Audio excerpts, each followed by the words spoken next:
October 21 తర్వాత ఎంతో మందికి ఈ ప్రాజెక్టు మీద అంతకుముందు ఏదో అద్భుతమైన కట్టడాలు టూరిస్ట్ పాయింట్ గా ఏదో పేరున్న ప్రాజెక్టులు జరిగిన అక్టోబర్ 21 సంఘటనతో యావత్ ప్రజలు ఉలిక్కిపడడంతో పాటు దాని ఎన్నో అనుమానాలు వచ్చినాయి. ఈ సమయంలో ప్రభుత్వం చేంజ్ అయిన తర్వాత ఉత్తమ్ కుమార్ రెడ్డి గారు ఇప్పటికే 2-3 సార్లు రివ్యూ చేసుకుని మళ్ళా ఈ రోజు రివ్యూ పెట్టడం, దీని మీద ఏంది విషయం అని ప్రాజెక్టుగా తెలుసుకోవడం చాలా సంతోషం. వారికి ధన్యవాదాలు తెలియజేసుకుంటూ, అలాగే గౌరవ మంత్రివర్యులు శ్రీనివాసరెడ్డి గారు, గౌరవ మంత్రివర్యులు ప్రభాకర్ గారికి, వివేక్ భాయ్ గారికి, జీవనన్న గారికి, ఈఎన్సీ గారు ఈఎన్సీ గారు నాకు ఒకటే 2-3 క్లారిఫికేషన్ ఎక్కువ నేను స్పీచ్ చేయదలుచుకోలేదు. మాకు మొత్తం ప్రాజెక్టు గురించి పూర్తిగా ఐడియా ఉన్నది. ఎందుకంటే 2004 కాళేశ్వరం ప్రాణహిత చెరువులో మొదలుపెట్టినప్పుడు కూడా నేను ఇరిగేషన్లో మీ అన్ని సబ్జెక్టులో కూడా అప్పుడు నేను గౌరవ అప్పటి ముఖ్యమంత్రి ఎవరిలో నన్ను ఇన్వాల్వ్ చేసి ఆ ప్రాజెక్టులో విజిట్ పంపించును. అసలు 9 దగ్గర మీరు కట్టడానికి అప్పుడున్న గవర్నమెంట్లో సబ్మిట్ చేయేది 3,000 ఎకరాలు చిల్లరనే. అప్పుడు కన్విన్స్ చేసేదానికి అవకాశాలు ఉండే. ఫడ్నవీస్ గారు ముఖ్యమంత్రిగా ఉండే, అంతకుముందు ఆయన ఎగనైజ్ చేసినప్పుడు ఆపోజిషన్ లీడర్ ఉండే. గవర్నర్ గా విద్యాసాగరరావు అప్పటి ముఖ్యమంత్రి కేసీఆర్ గారికి దగ్గర బంధువు. ఒప్పించి ₹1 కోటి ఎకరానికి ఇచ్చిన తుమ్మనేటి దగ్గర 150 కట్టితే గ్రావిటీతో entire project up to Chevella Vikarabad వరకు ఇప్పటి వరకు 8 ఇయర్స్ బ్యాక్ ఈ ప్రాజెక్ట్ కంప్లీట్ అయ్యి ఒక 38,000 అన్నాము, ఇంకో 20,000 కోట్లు పెట్టుకుంటే మొత్తం కంప్లీట్ అవుతున్నాయి.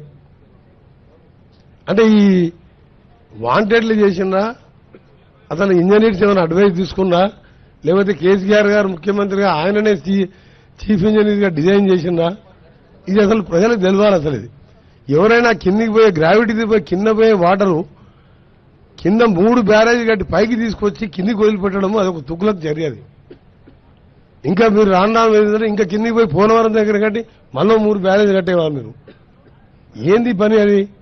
మీ ప్రజెంటేషన్ చూసిన తర్వాత మీరు ఈఎన్సీగా ఉన్నారు, ఎస్సీలు ఉన్నారు, సిఈలు ఉన్నారు, హరిరామ, మీరు అప్పుడే లీవ్ పెట్టి వెళ్ళిపోవాలి. మీరు యాక్చువల్గా నేను ఐఎమ్ ఆస్కింగ్ స్ట్రేట్ క్వశ్చన్. ఇది మీ గవర్నమెంట్ అంటే అప్పటి గవర్నమెంట్ అయినా ఇప్పటి అయినా we are the custodian of the public property, public money. వాళ్ళని కాపాడాలి మేము. ఏం పిచ్చి ప్రాజెక్ట్ ఇది? ఏం చేసింది మీరు? ఇవాళ పియర్ కిందికి 1.2 మీటర్లు 5 మీటర్లు దిగింది. అది దాన్ని రెక్టిఫై చేస్తుంటారు. అన్నారం కింద బ్యారేజ్ ఉన్నది. ఎప్పుడు ఎంత ఫ్లో వస్తుందో తెలియదు. ఓ ఫ్లో వచ్చి మొత్తం కొట్టుకుపోయిన తర్వాత ఎవడి భరించాలి ఇవన్నీ?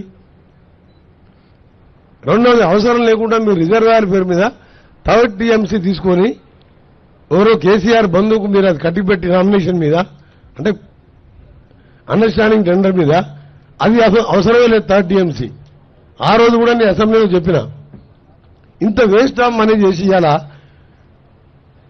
ఎస్ఎల్బీసీ టన్నల్ లాంటి ప్రాజెక్టులు, గ్రావిటీతో వచ్చే ప్రాజెక్టులు, పాలమూరు రంగారెడ్డి, కల్వకుర్తి, నెట్టెమ్మ, భీమా, ఇవన్నీ కూడా మేము మొదలుపెట్టాయి 30% ఉన్నాయి. ఆల్రెడీ 10,000 కోట్లు పెడితే అన్ని కంప్లీట్ అయ్యి ప్రాణాయిత కంప్లీట్ అయితే చేవెళ్లే వరకు నీళ్లు పోతాయి. ఇవాళ తెలంగాణ ఎక్కడ ఉంటుంది మనం?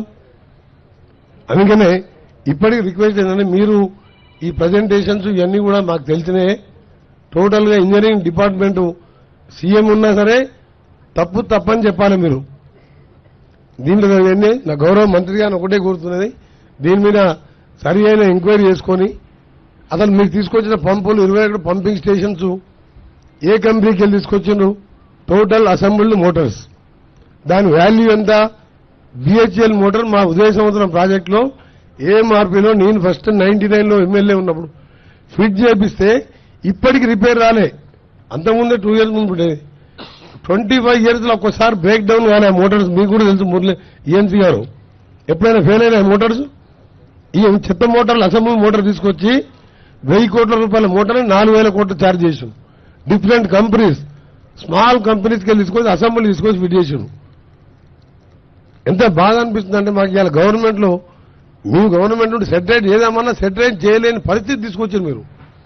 అందుకని ఆనరబుల్ మినిస్టర్ రిక్వెస్ట్ చేసేది ఏంటంటే, ఈ ప్రాజెక్టుని ఎలా చేస్తారో ఏం చేస్తారో దీన్ని ఒక ఎక్స్పర్ట్ కమిటీతో పాటు ఈ మోటార్స్ కానీ దీని మీద కానీ సీరియస్ తీసుకొని ఈ ప్రాజెక్టుని పూర్తి చేయడం కాదు. మధ్యలో గౌరవెల్లి ప్రాజెక్టు దాన్ని ఆపేసాను. అంటే అప్పటి ప్రాజెక్టు పూర్తి చేస్తే, ప్రాణహిత పూర్తి చేస్తే కాంగ్రెస్ ప్రభుత్వానికి పేరు వస్తుంది. గౌరవెల్లి పూర్తి చేస్తే అప్పటి ఇవన్నీ మంచి పద్ధతి కాదు. మీరు ఇంజనీర్స్ గా మీరు అడ్వైజ్ చేయాలి. మీరు మీ మాట విన్నప్పుడు మీరు వెళ్ళిపోవాలి మీరు అక్కడి నుంచి. ఇవాళ మీరు బస్వాపూర్ అన్నారు, కొండపోచమ్మ నిండింది, మల్లన్న సాగర్ నిండింది, 10 గండిపేటలంతా కెపాసిటీతో 54,000 ఎకరాలు చేసిండు. దాని కింద ఆలేరు, బస్వాపూర్, భువనగిరిలో మాకంత డ్రైనేజ్ వాటర్ వస్తుంది. ఫీడర్ ఛానల్ తోటి మీరు ఒక 2 లక్షల ఎకరాలు నీళ్లు వస్తుంది. మొత్తం 97,000 ఎకరాలు చూపించింది మీరు. మళ్ళీ 3rd టీఎంసీకి టెండర్ పిలిచిండు, వానికి కూర్చోబెట్టి పని చేపిస్తున్నారు. మన నిజాం సాగర్ లిఫ్ట్ అంటున్నారు. గ్రావిటీతో కిందికి పోయే నీళ్ళకి ఎందుకు ఇవ్వలేదు మీరు? So I want to know this point. Honourable minister కూడా చెప్తుంది, నిజంగా ఈజీ మినిస్టర్ గారు. కొండపోతే ఎప్పుడు నిండా ఉంటుంది, ఒక జస్ట్ ఫామ్ హౌస్ తప్ప ఎక్కడ పోవు నీళ్లు. I'm not criticising any government. ఆ గవర్నమెంట్ అయిపోయింది, దాని గురించి మాట్లాడతారు. మాకు బాధ అనిపిస్తుంది, ఎప్పుడు నిండా ఉంటుంది, కిందికి ఒక 400 ఎకర్స్ పోతుంది, 1 ఎకరా నీళ్ళు వస్తుంది దాని మీద. ఇప్పుడు నిజాం సాగర్ లిఫ్ట్ గా మొన్న టెండర్లు పిలిచిండు. నేను ఇవాళ వచ్చింది కూడా మీ పర్మిషన్ తీసుకొని ఇవి తెలుసుకోవడానికి. నల్గొండ జిల్లాలో ఎన్నో 4-5 లక్షల నీళ్ళు ఇచ్చే, సరే ఇంత ఖర్చు పెట్టినావు, ఏం చేసావు? What is the benefit? ఎకరానికి 10-12 వేల రూపాయలు ఖర్చు వస్తుంది రేపటి మీద. ఎకరానికి 12,000 మీద రైతు నువ్వు ఇన్వెస్ట్ చేసినప్పుడు ఆయనకు ఎంత రిటర్న్ వస్తున్నది? ఏం ఆలోచన నేను పనిచేసాను, దీన్ని సెటిల్ చేయాలని గౌరవ మంత్రి గారు నా యొక్క రిక్వెస్ట్. దాంతోపాటు బస్వాపూర్ అండ్ ఆలేరుకు సంబంధించి గంధమల్ల రిజర్వాయర్, ఆ 2 ప్రాజెక్టుల నిన్న నీళ్లున్నాయి, ఎక్కడ పోతలేవు. అది నింపి పెడుతున్నారు, ఎక్సెస్ అయితే మళ్ళీ సముద్రంలోకి వదిలిపెడుతున్నారు. దాన్ని కూడా స్టార్ట్ చేసి కింద రిజర్వాయర్ నింపాలని request. Thank you very much.